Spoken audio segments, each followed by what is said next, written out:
Hello and welcome, beautiful souls. Jennifer Hart Connected, your host, Jennifer Hart, here present. Hello.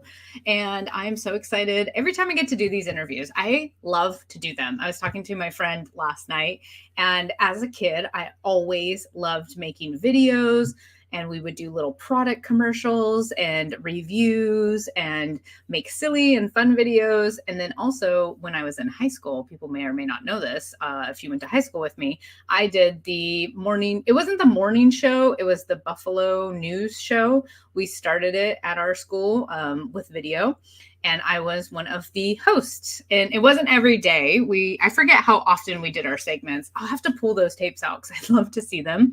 But I was just talking about how whenever they say, and this isn't always true, but that when we're kids, we know like what something that we're meant to do when we're older. And when I look back now, I see that these videos are it. And I was talking with my friend and he was like, "You're really good at interviewing." And I was like, "Thank you." I said, it brings me so much joy and passion, and it's easy and it's natural. And so I love to share this gift with the world and to bring on other amazing people who are sharing their gifts and to share information with you as the viewer and events and resources that are available to you that you can tap into on a scale of just watching this for free and getting information all the way up to if you're looking for help and support and looking to find a service or a practitioner that might be able to help you on your journey. So thank you for letting me be in my gift and to support me through watching these interviews and to support other people who are sharing their gifts and coming on and being brave souls, because not everybody feels comfortable doing interviews. So I always like to acknowledge everyone when they come on and share with me that they'll be visible. Visibility can be scary. I think like the number one fear in life is public speaking. Anyways, I digress. Today, I'll just do a quick, I always like to share about the Connected Soul Network. This is my baby, and it's a network, an online community that's made up of explorers, which is just people looking to consume information to grow themselves, explore themselves, discover themselves through the events, information, and resources that are available via people or interviews, things like that. And then the guides, which are practitioners who offer these resources. And we come together and we have these amazing events that focus on personal growth, development, spirituality. And what I define spirituality is just connecting with our inner self and also with a source of higher power, whatever that is to you. And it's different for everybody. And we acknowledge that and we appreciate that. And creating community and support and being on the path with like-minded people. If it sounds like something you're interested in, you can join us in my Facebook group for free. It's the Connected Soul Network. If you are not on Facebook watching this, write this link and hop in. If you're on Facebook, just search it in the bar. I think we come up immediately. It has like a map background. You get it? It's like an adventure, self-discovery. I did that on purpose. And I love the symbolism of it. And if you are like, yes, I want to attend all the paid membership events, you can go check out the All Access Pass at my, I loved it. I looked up and it was 333 on my counter at jenniferhart.com. Okay. It seems like I'm speaking for so long, but then I look at the counter and I'm like, wow, it's only been a couple minutes. That's amazing.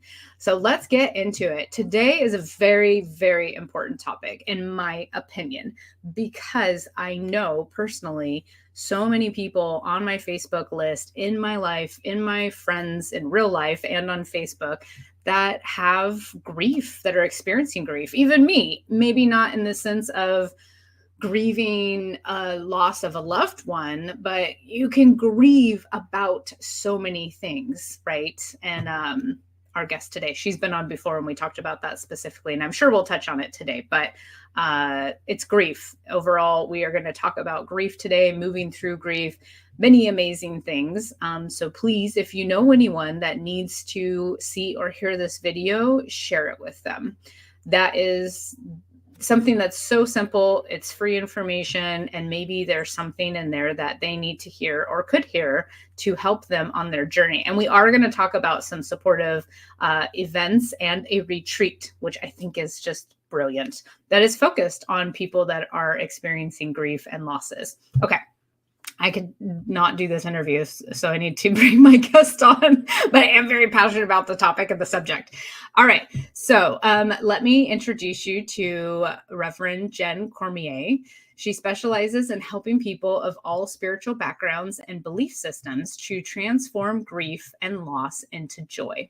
With over 20 years of experience in the healing arts, she gently guides her clients to heal and find purpose and clarity in their lives.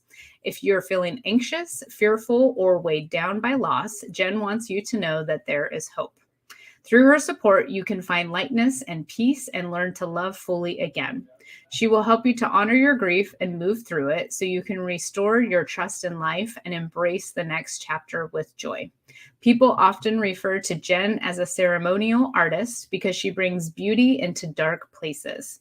In fact, her own experience with grief after her father's death in 2012 inspired her to become a devoted student of grief for a year.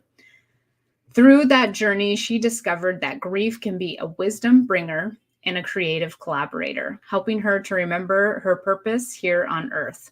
That experience became one of her biggest gifts of her life. Jenn is a creator of Heal, a year-long immersion program for women, and the Walk Through Grief with Grace podcast. Jenn has helped thousands of people overcome physical and emotional pain. Her approach as a somatic healing arts practitioner is to help you be kinder to yourself so you can feel good again and show up fully for your family and community. By honoring the sacred in your life, you can live out your unique legacy. This work is so needed.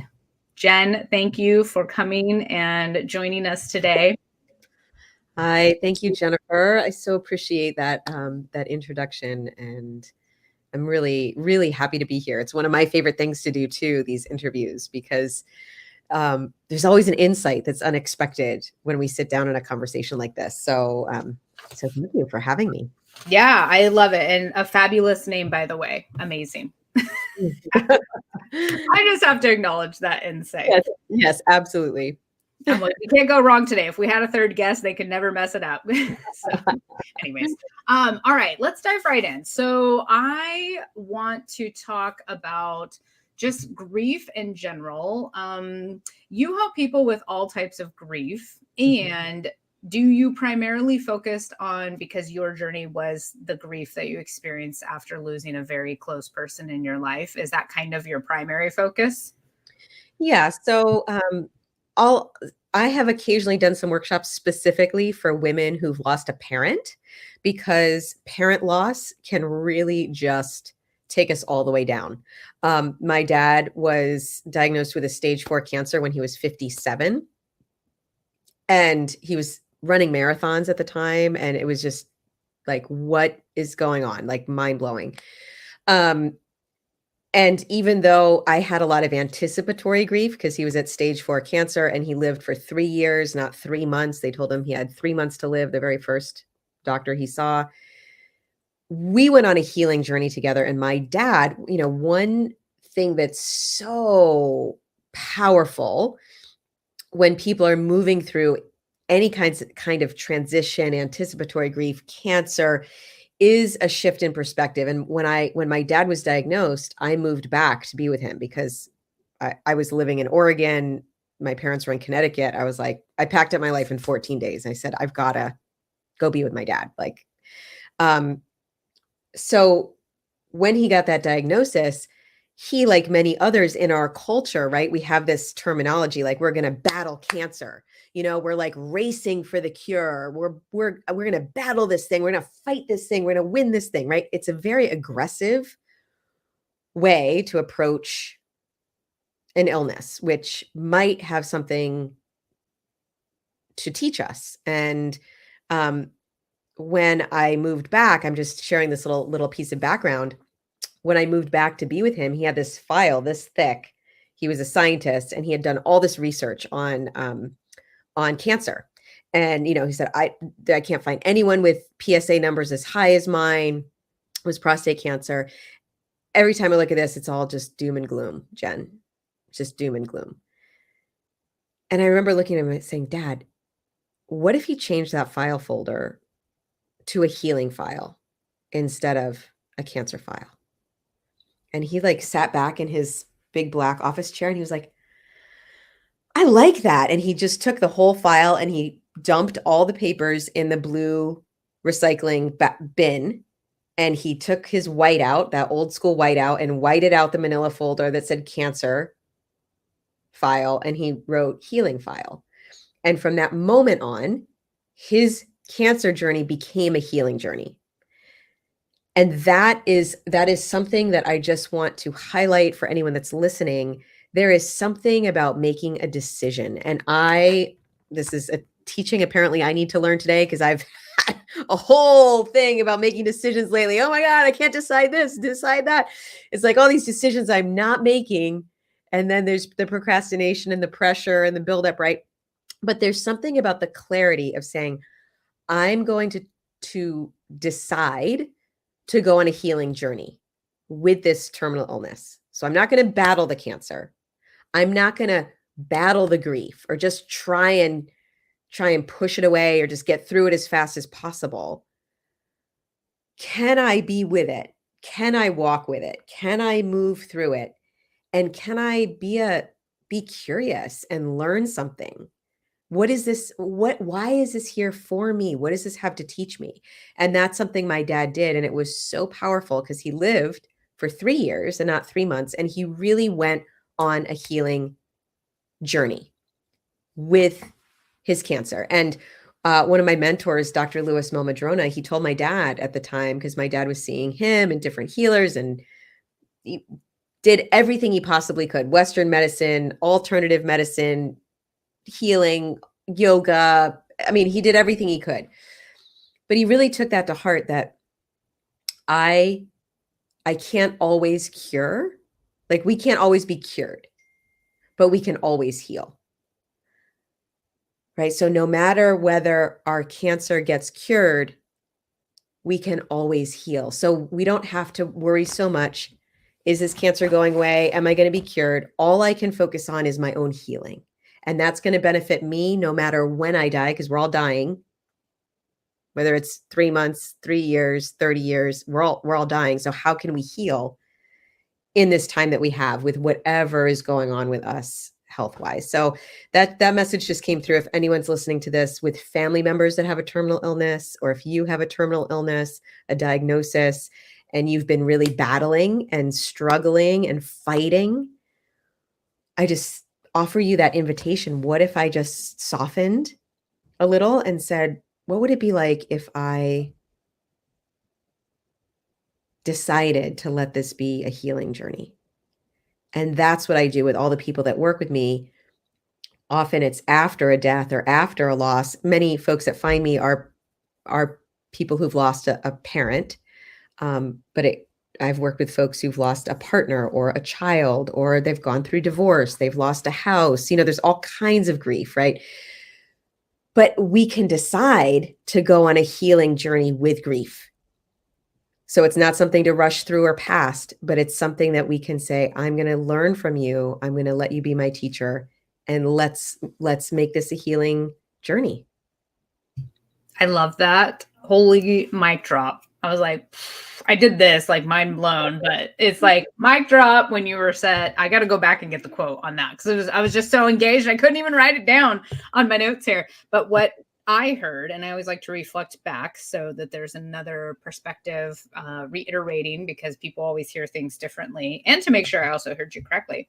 What I heard was, it's almost like shadow work of grief or the cancer process is what you were talking about specifically, accepting those darker parts of ourselves and learning to dance with them than dance against them. And then the words that came to me was acceptance, surrender, and curiosity. Is like what I heard of all of those things. And yeah, that was just so good. Thank you for sharing that. And I trust that whoever is watching this either needed to hear that, or that's always the way it works. People will be like, I don't even know how I got to your show. I don't know you, but I needed to hear what you said today. And that's what I do, because I believe the universe is always speaking through each of us. And so thank you for sharing about your journey with your dad and that beautiful experience that you were all able to experience together. And I love that that pain has become purpose now for you to help people that are doing and experiencing and being in that same type of situation, whatever it is, whether it's a parent, cancer, not cancer, like you said, all the different ways that grief can show up. And we talked about that before. Yeah, it could be as simple as you're grieving a change in your life. Your kids are getting to leave the nest, and that's a whole new process to grieve. And it's a different type of grief than actually losing someone. But yeah, so thank you for sharing that. That was absolutely beautiful. So with that, already I was going to ask you about turning grief into a transformational healing journey. I feel like you just naturally addressed that. Is there anything else you want to add about that? Yeah. And what I want to add is that there's the time that you do this. Some people feel like, oh, well, I need to, this needs to happen right away. I need to do all this work right away. It needs to be within the first year, or I don't know why I'm struggling so much. It's been 6 years since my parent died or my child died. It's been this many years. And I don't know why this year. I just had a woman, I have a private Facebook group also called Grief and Grace, which anyone listening to this is welcome to join. And we had a new member come into the group, and she said something like, it's been 4 years. It just was the 4th anniversary of this particular passing, and it hit me harder than any other year. So I just want to say, you're not alone. If it's been a long time and you are still struggling, that is very common, because sometimes we go through lots of shock and we just have to function, and we bury stuff, and we don't have to shame ourselves for it. We don't have to be like, oh, I should have, blah, blah, blah. It can come out in all kinds of different ways, of all kinds of, addictive behaviors. And, what we need to do is, when we have the space, COVID was actually during this pandemic. I started this grief work, and people finally had the space because their lives slowed down and they weren't having to work, or, there was like a pause, and there was like, oh my gosh, this grief from way back now is coming up. Or, I just lost a sibling, and now I'm doing my grief work, and now it's bringing up a loss that happened when I was 12. Now it's bringing up that thing that I wasn't capable of grieving before, years ago. So it's like, I feel like those layers come up to heal when we're ready. So we're not given too much at once, but when we're ready, we can go back and do that healing work. And there's no wrong time, but it might be years after, a loss, when we're actually ready to step into healing. So I just want to mention that, just throw out the idea of linear time, I think. And I that just felt important to say. Yes, and I would like to add to that I don't feel like I've experienced a loss that was devastating of a loved one. However, when I go into all of my healing sessions, which I do a lot of work for myself, on myself, grief always comes up, and it's from my childhood. And it's like, it must be from disappointment of something or a lack of something, right? How I internalize that as a child. And it's like, I still have layers different than losing a loved one, but I still have layers of grief that need to be, or want to be, acknowledged and looked at and felt and accepted. And if I use my same words, surrendered to and be curious about, to be healed or released, or whatever the case is. So yes, I think that was a very important piece to acknowledge, because I do hear a lot of people, and it sounds like that's creating shame around it and themselves. Like, it's been 6 years, I shouldn't feel this way anymore. And I've heard a lot of people say it never goes away. It's learning to live with it. And some days is easier and some days is harder. Yeah. And on that point, once you do, so I have a year-long program, an immersion program, where I have folks walk through all 4 seasons. And what happens is, when we take the time to really move through, okay, I'm releasing things now. Now I'm planting seeds and there's new creative energy and now something new is coming through. Oh, now I'm releasing this. When we link up with cycles, daily cycles, weekly cycles, seasonal cycles, I feel like that is so healing collectively, because we culturally somehow, like in the media or social media or something, we're supposed to like function at 10 all the time, and we're supposed to be, infinitely expanding and growing. And no, it's the universe, big bang, and then it comes back in on itself, and it goes out and it comes back in, right? So we need to have that release phase. And what going through a grief journey, deciding I'm going to go through a grief journey, then whatever loss comes up for us, whatever work we do now, we're going to be more prepared for it, because we are going to have traumatic losses. My grandmother lived to be 95, and when she was in her 80s, she's like, I've lost except for my kids and grandkids, everyone that I loved is gone. Her husband, her parents, her best friends, her everybody, cousins, right? So as we continue to live, we're going to lose everybody that we love, right? The older we get. So how do we learn how to let go? Every morning I do rituals where I like bring a flower outside every morning. Every week I bring them out to the tree or to the ocean. It's like, how can I let go on a regular basis to make it easier when that big letting go needs to happen? Yeah, I love that's a really good point, that the older you live, the less people, or the more people you lose and the less people you have left with you. Yeah. And that's so true. What I wanted to piggyback off of that is that, and this is going to have to be a whole nother interview because we can talk on it, is how society does not prepare us. We know the moment that we can know that we are going to leave this earth at some point, yet so many people are so scared of it and in denial of it. And it's like, it's crazy. We will have to do an interview on that because I have a lot to say. But yeah, so it's like, what if we weaved grief into our everyday life and started to have, like you said, like those seasons, cycles, and processes to help us to, I don't think you like prime or prep yourself is the right word. It's definitely not, but just to have experience, have tools in your tool belt, to have tools that you can use when we do start to truly experience it. So with that, I would love to talk about, I know that you have an event coming up, a virtual event that's free and open to the public. Oh, I did want to ask you real quick. Is the Grief and Grace Facebook? I'm in that, and it's men and women, right? It's not just women only? Mm-hmm. Okay. Correct. All genders. All genders. Just wanted to confirm. I love that you say all genders. Perfect. Okay. Now let's move on. I want to start talking about the virtual event that you have coming up, because I feel like that's something that is going to be able to help a lot of people that might be seeing this and wanting support and resources. And I specifically will talk about that first and then move into your retreat. I almost want to do it the other way around, just because I feel like the retreat is so badass and like something that is very much needed. But let's go with the virtual event first. Tell me about that.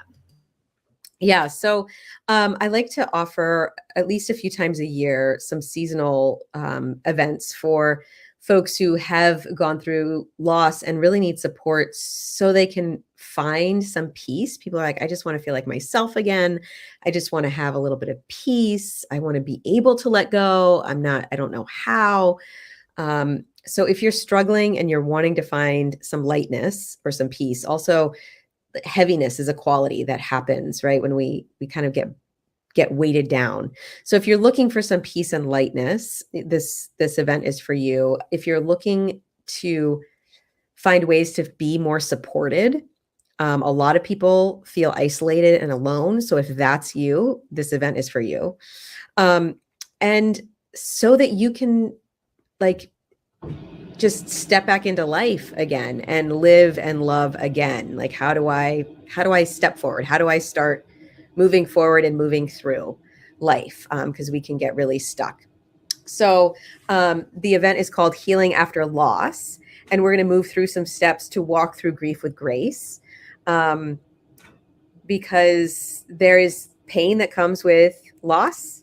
And then there are also ways, that sort of miraculous grace can come and give us some respite, right? Can give us some solace. Today, I've been struggling the last few days with, various things in my life. And I went to a dance class, which is one of my favorite things. And we were talking about moving forward, moving through.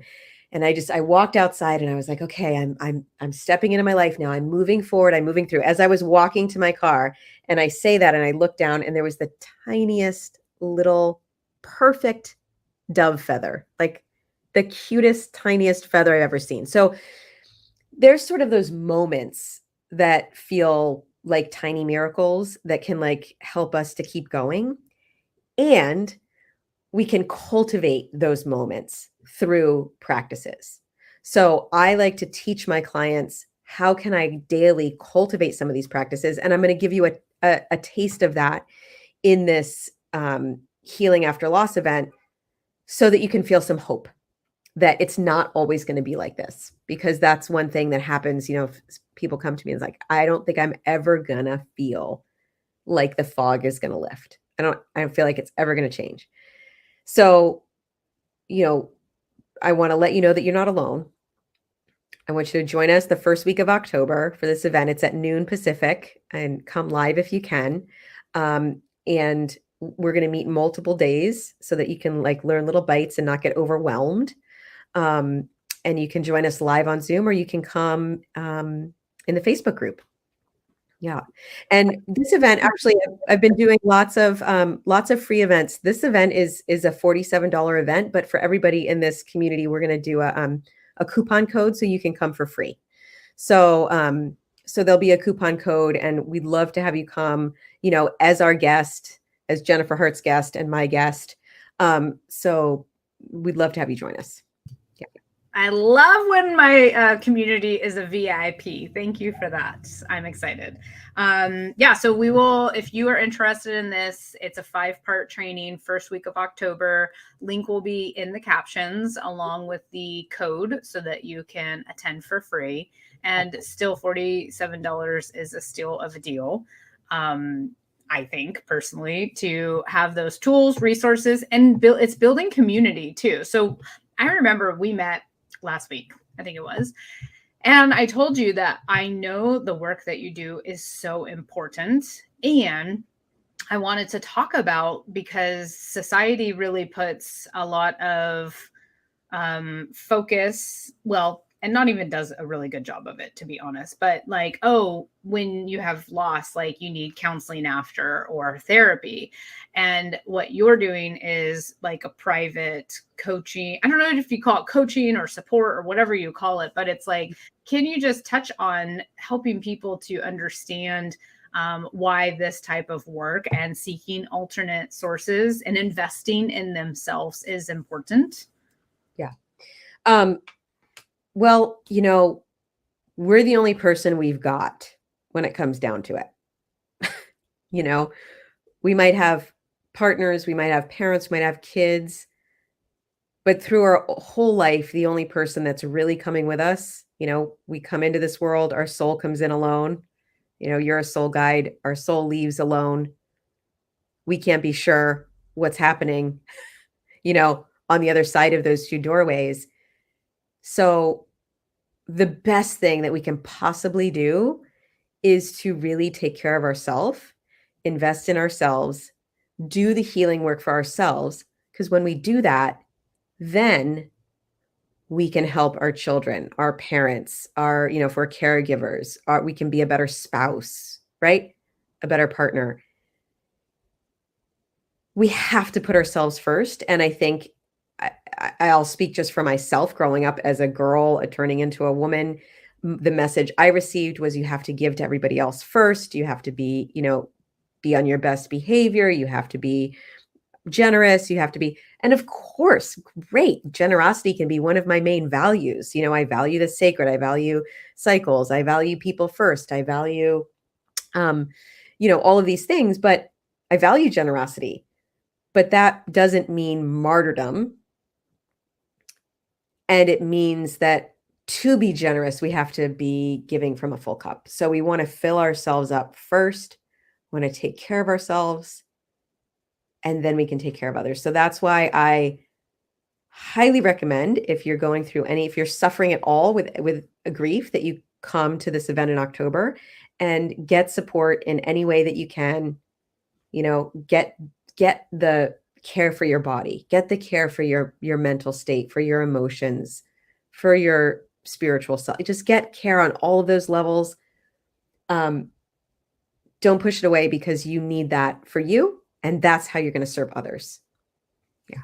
Thank you. And then let me ask you this. So what is different between how you're helping and supporting people versus like regular talk therapy or bereavement that is also out there? Yeah.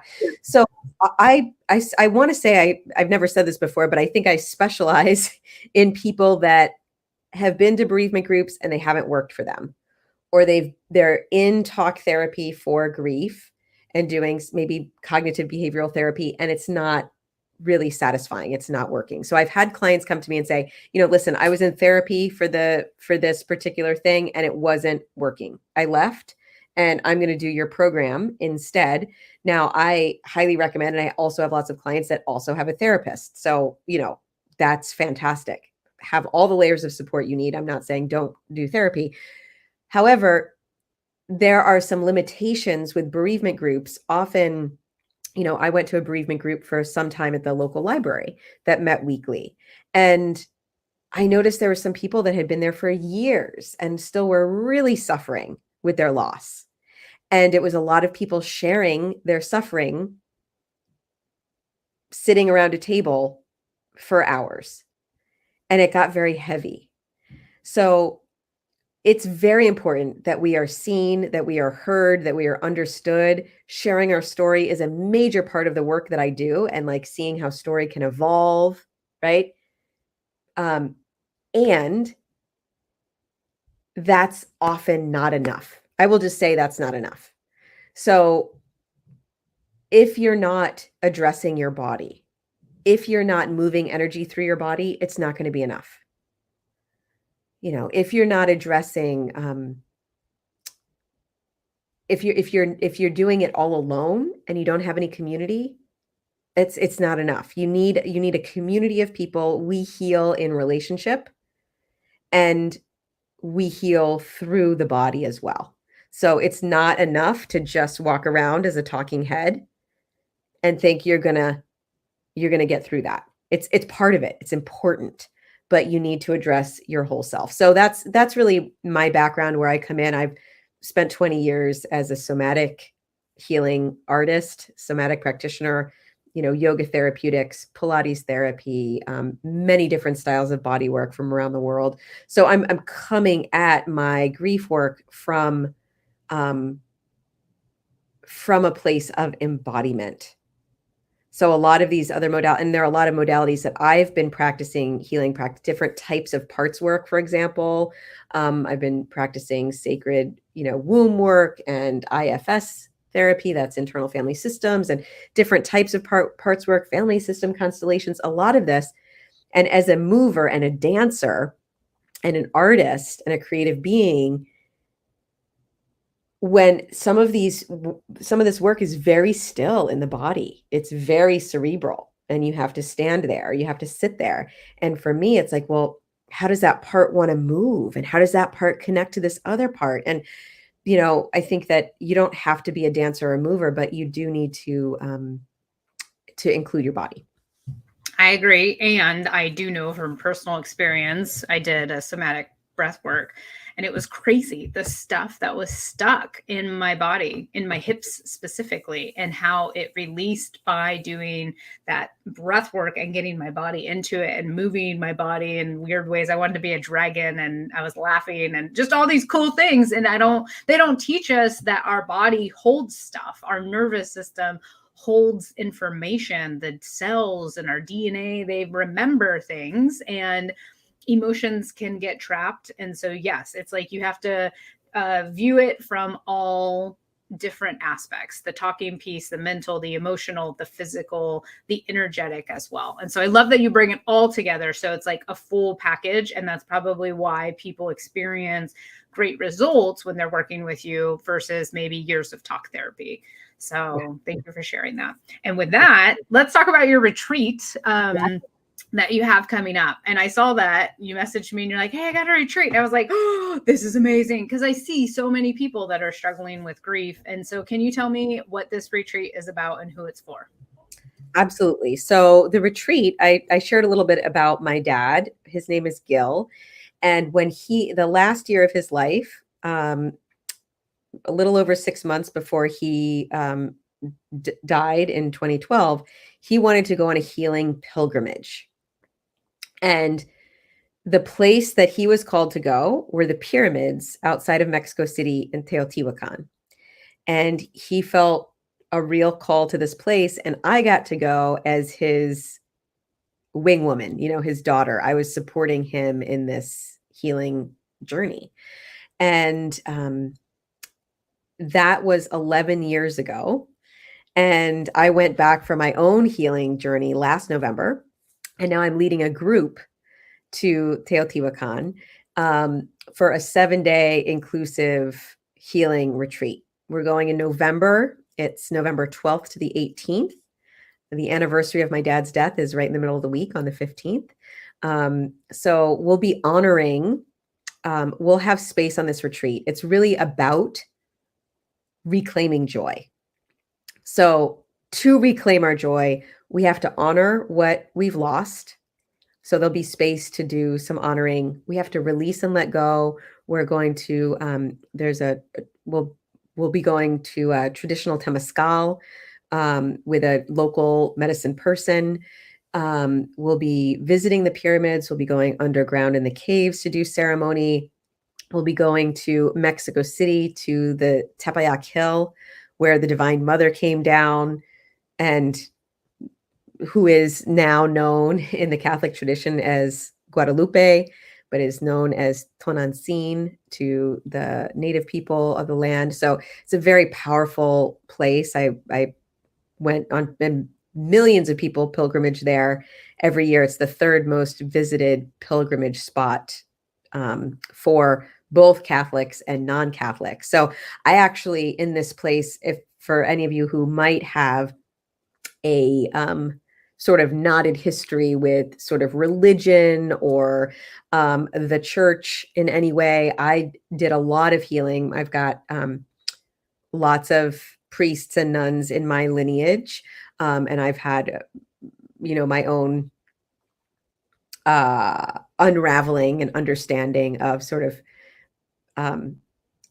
the mystical Christ consciousness versus the church, right? So I actually had my own big healing there with the divine masculine. So it'll be like a really beautiful, everyone's going to have their own journey, their own heart's journey this week to really soften and open and release and move through different physical spaces and ceremonies so that they can come out of the week reclaiming joy and really live more fully on the other side. So is this retreat specifically for people who've lost a loved one then? Like the highest, not the highest form of grief, but like that's the big grief type of grief that they're experiencing? It is, and it doesn't need to be. So, some of us might carry some layers of really old grief that has nothing to do with the loss of a parent or a spouse. And you are welcome. If you, we can pop in the landing page for the retreat. And if you look at this and you go, oh my gosh, I need to reclaim joy. This really resonates with me. You are welcome to come. You don't need to have any particular loss that was a particular time ago to be qualified for this retreat. Some people come to me, as a grief guide. They're like, well, I had somebody I met in a cafe and she said, oh, I love your pink scarf. I said, I got it in Mexico. And we had this conversation and she said, can I go on the retreat? Does it count that I'm going through a divorce? Does that count? Yes, that counts. You can come. Right. So It's so interesting how we feel like, oh, we have to qualify, like my grief has to be enough or something. So yes, you're absolutely welcome if this is feeling like. Well, because I was looking at it and I was like, well, I want to go. And when you're talking about it, I was like, I really want to go. And it's like, who knows what's going to come up, and just being in the energy and presence of powerful places that are spiritual in their physical location and the energy that they hold there, paired with amazing people and powerful leaders and guides like yourself, transformation of some sort is probably going to take place, right? And releasing and calling in and nurturing and care and adventure. I love that you have like activities in there. That sounds so freaking cool, to go underneath the pyramid into the caves and do healing there. Like, that sounds badass. Okay, yeah, I will definitely have all the information wherever you're watching this in the caption. Jenn did say that she will give us a VIP discount too. If you're watching this, I'll put the code in there for $150 off, right? Yeah. That's awesome. Thank you for that. That's amazing. Yeah. So look at the caption. You'll have the link for the virtual event. I'll link also your Facebook group, since we talked about it, and then I'll link the retreat as well. And if you want to connect with Jenn, is the Facebook group the best way to do so? Yeah. So if you're on Facebook, I would say, if you join the Grief and Grace group, there's someone else has the business page actually, but it's the Grief and Grace private Facebook group. Join us there. And, I'll keep everyone in the group updated with what's going on. That's a great spot to find us, and everything. All the information for the October event will be in there as well. So you can stay connected with us there.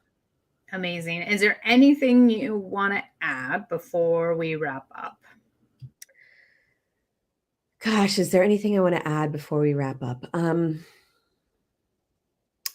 This is probably the message that I need today. So, it's a new moon, I believe, tomorrow. And I was just working with a client yesterday about planting a seed of self-forgiveness. So sometimes that word forgiveness feels really big, and that's something that I need to offer myself. I was working with one of my mentors, and so you can forgive yourself for that. So I feel like the first step to forgiveness is softening.